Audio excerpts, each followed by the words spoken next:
Alright guys, bear with me. I barely started recording,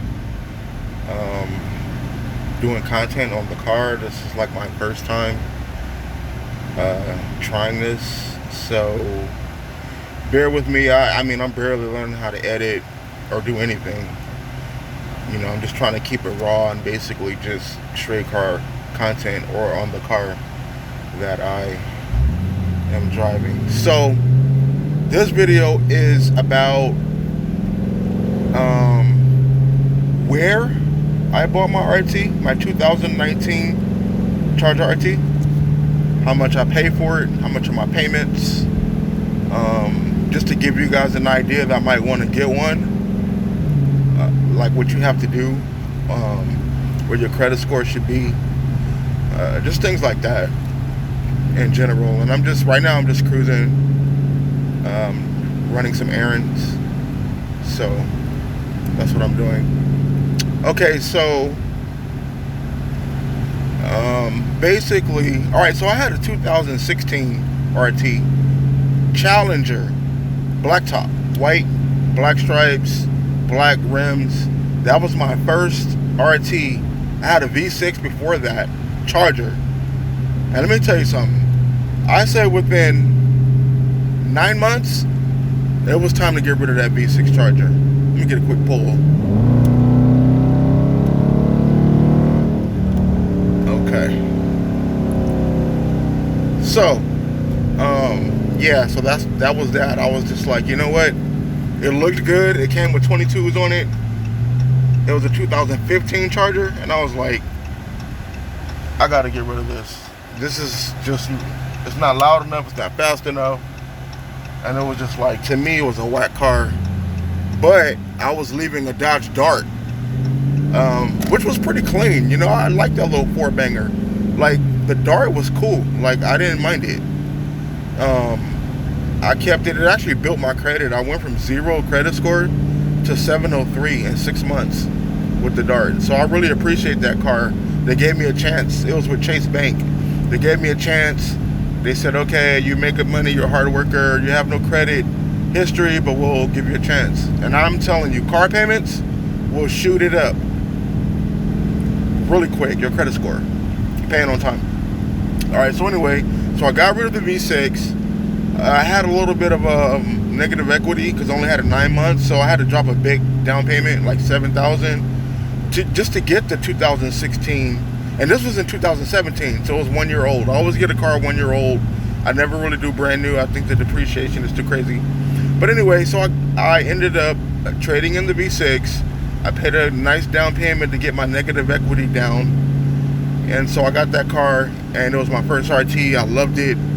But I had that for 2.5 years. I damn near paid it off. So I ended up selling it and getting rid of it that way. I sold it.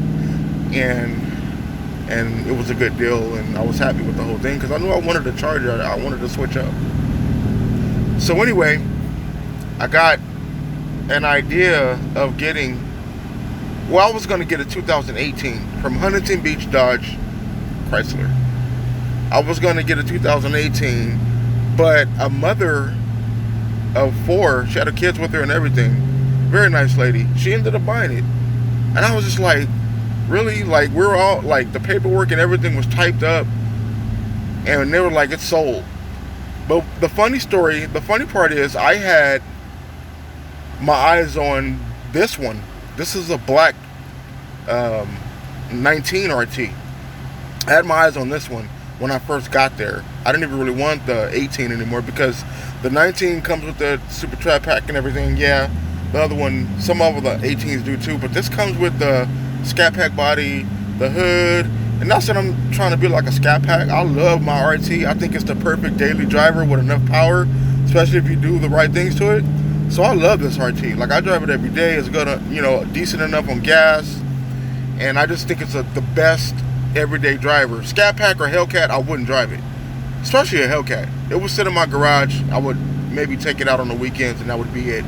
I'd be going to work in a Corolla, and my Hellcat would be in the garage if I had one. I would never drive it. Scat Pack, maybe a little bit more, but I still would garage it because, you know, I just don't think with the gas, and I don't think a Scat Pack is a good everyday driver. Some do. I mean, it's up to you. But I think the RT is right there in that mix. So anyway, getting to what happened with the car. So they sold the 2018 to her. She was very happy. It looked clean too. I was like, man, they sold the car I was going to get. And it was for $18K. That's why I really wanted it. It was a good price. The miles was a little bit high for a 19, but you figure, you know, they sell, well, for the 18, they sell the 18s and 2017. So it's basically a 2-year-old car in 2020, and it had like 20,000 miles, 22,000, and it was an 18. So I felt like that's not bad because it was $18K, and it was nice. It was kept up really good and everything. It was it was a lease. I mean, not a lease, but it belonged to a business, and they used it for business. So it was really clean inside. But anyway, she bought it. So they said so we left. Me and my wife, we left. We said, okay, whatever. Took off. They called me. Come back. Why'd you guys leave? Well, you sold the car, dude. And then, so his name was Ace. Pretty cool guy. His name is Ace. He said, man, just come back. I said, okay. So we went back, and I saw the black 19, which is this one, out there. I said, why they have that out there? They wanted too much. I wasn't trying to spend that much money right now. My budget, I wanted to go like 22,000 at most. I don't want to go over that. So anyway, to make a long story short, they ended up working out a deal with the 2019, which I wanted. I test drove the 19 first when I got there. I went there to get the 18. I saw the 19, drove it, and from then I just said, I want that one. I don't want that 18. I want that body style. I want that one. And it just felt like it had more punch and more torque. It just felt, even though I know it's the same numbers as the 19 performance-wise, but it just felt better to me, in my opinion. So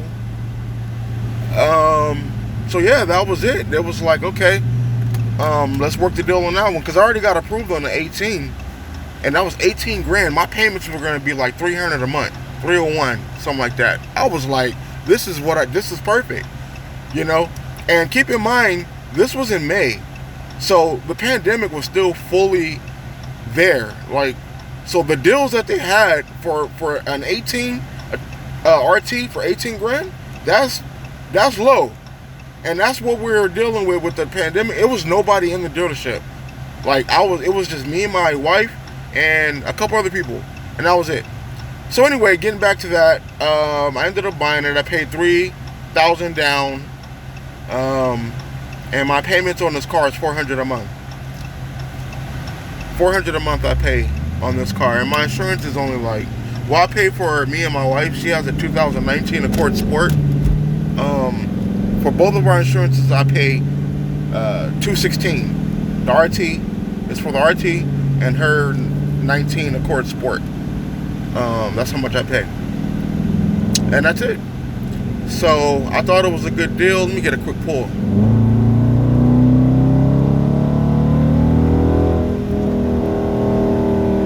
Wow, man, this is all I need right here. Like, this is good for me. The RT is good for me. My payments are low. The gas mileage is manageable. I'm modding the car right now. Like, I've done a few modifications to it. Not really nothing crazy, which I'm gonna do another video about. But so yeah, that's what I pay.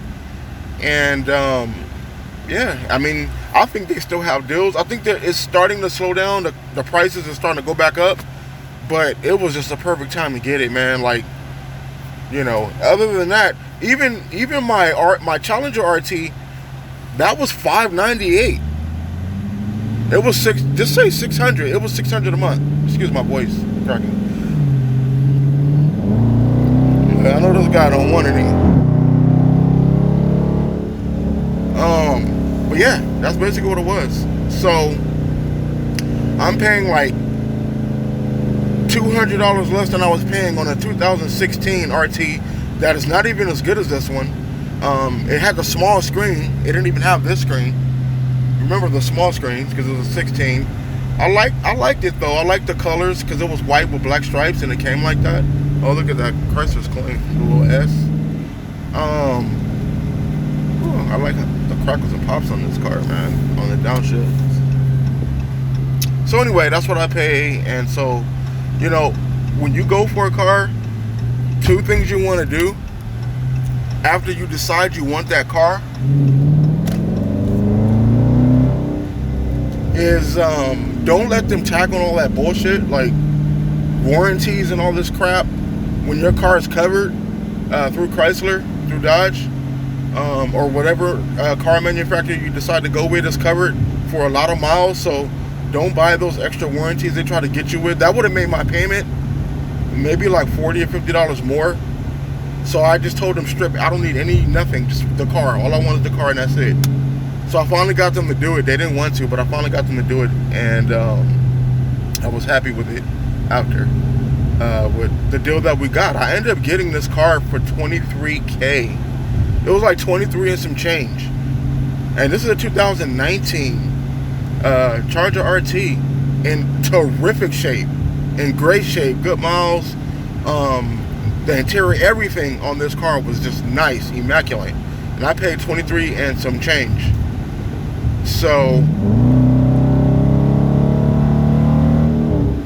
but that's it. I hope this helps. Go in there and just, you know, get what you want. And another thing, don't buy a V6. Don't even, see, I messed up by just doing that. I should have just got the RT from the beginning, and I ended up costing me a lot of money because I had to pay to get rid of the negative equity since I traded it in so quick because I didn't want it anymore. So don't make that mistake. Don't get a V6. Just go for the RT from the beginning if you don't have it yet. You'll be happy you did. It might be a little bit more than what you think at the time or what you want to pay, but you're not going to be satisfied with that V6. Trust me. What is up with this car right here? Wow, this car has power. But anyway, I'm going to get into more about the car later. But I hope you guys enjoyed this video. I'm really trying. This is something new. I'm just trying out. Just put videos out there and just see what happens. I'm not trying to make a career out of it or anything like that. But anyway, thanks for watching. I appreciate it. And look out for more videos. And I'll get better and better on the editing and stuff like that too. Alright guys, thank you. I appreciate it. I'm out.